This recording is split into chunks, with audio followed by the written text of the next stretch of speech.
Have you ever felt like you're in control, steering your life, making conscious choices, only to realize later that something deeper was driving you all along?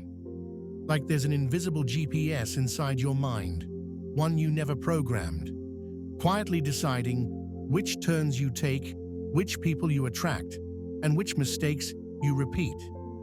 Carl Jung called this hidden system the psyche, and he believed that unless we learn how it works, we're not truly living our own lives. We're just following directions from somewhere deep inside, directions we don't even understand. Jung's fascination with this mystery began early. He was born in 1875 in a quiet Swiss village, the son of a struggling pastor and a mother who claimed to see spirits. He spent most of his childhood alone, lost in imagination and inner worlds. He observed people like they were strange creatures and wondered what was really happening behind their faces. At school, he was anxious, withdrawn, even fainting just to escape the pressure. But one day, after hearing his father worry aloud about his future, something changed. He made a vow. He would understand the human mind, even if it meant exploring the darkest parts of it. That vow would lead him to study medicine, psychiatry, and eventually to confront the very limits of sanity itself. By his early 30s, Jung's brilliance caught the attention of the most famous psychologist alive, Sigmund Freud. When they first met, they spoke for 13 hours straight, teacher and student, father and son. Together, they traveled the world, analyzing dreams, debating the unconscious. Two explorers mapping the hidden landscape of the mind. But as Jung's ideas grew, so did his doubts. Freud's theories felt too mechanical, too focused on desire and repression. Jung sensed that the human soul was more than biology. It was something ancient, spiritual, universal. That difference broke their friendship and nearly broke Jung himself. After separating from Freud, Jung fell into a psychological free-fall, a kind of living dream, where the border between reality and imagination began to blur. For years, he wrote and drew what he saw inside, archetypal visions, gods, serpents, floods, faces he'd never met but somehow knew. He feared he might be losing his mind, but instead, he found something else, a doorway into the unconscious itself. From that experience emerged his life's work, a complete model of the mind, not just from theory, but from direct exploration of the inner world.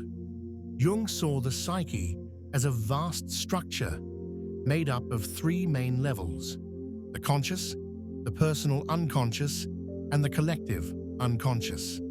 The conscious mind is where our ego lives, the story we tell ourselves about who we are, and the image we show the world. Jung called that image the persona, our psychological mask. But behind that mask lies the personal unconscious, a storage of everything we've rejected, denied, or forgotten about ourselves. All the shame, fear, jealousy, and unspoken desires we pretend aren't there. They don't disappear. They just sink deeper.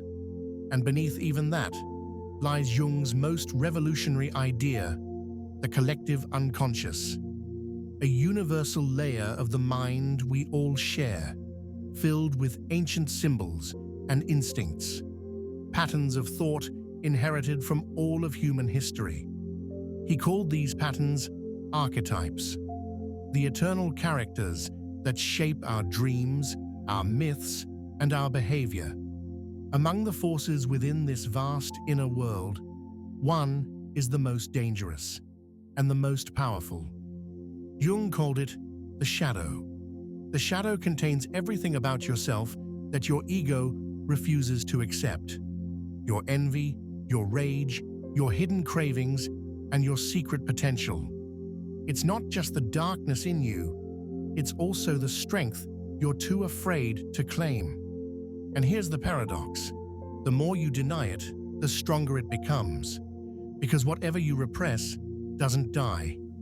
It waits. The shadow, Jung wrote, is very much a part of human nature. And it is only at night that no shadows exist. The only way out of the shadow is through it. To see what you've buried, accept it, and bring it into the light. Jung called this process individuation, the lifelong journey of becoming your whole self.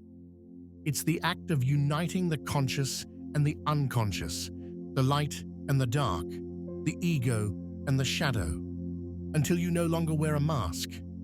You are who you truly are. But this is not easy. It means admitting things you'd rather never face. It means realizing you are not as perfect, pure, or innocent as you imagined. It means meeting your own darkness and forgiving it. Yet, through this terrifying honesty comes freedom. Because when you accept who you really are, you no longer need to hide, pretend, or control everything. You simply are. Jung believed this was humanity's deepest purpose, to kindle a light in the darkness of mere being. To know yourself, truly know yourself, is to gain access to the hidden controls of your own mind, to see the inner map clearly, and finally, choose your own destination. Because if you don't, the navigation system will choose for you. The unconscious doesn't disappear just because we ignore it. It whispers in our habits, speaks through our fears, and sometimes screams through our mistakes.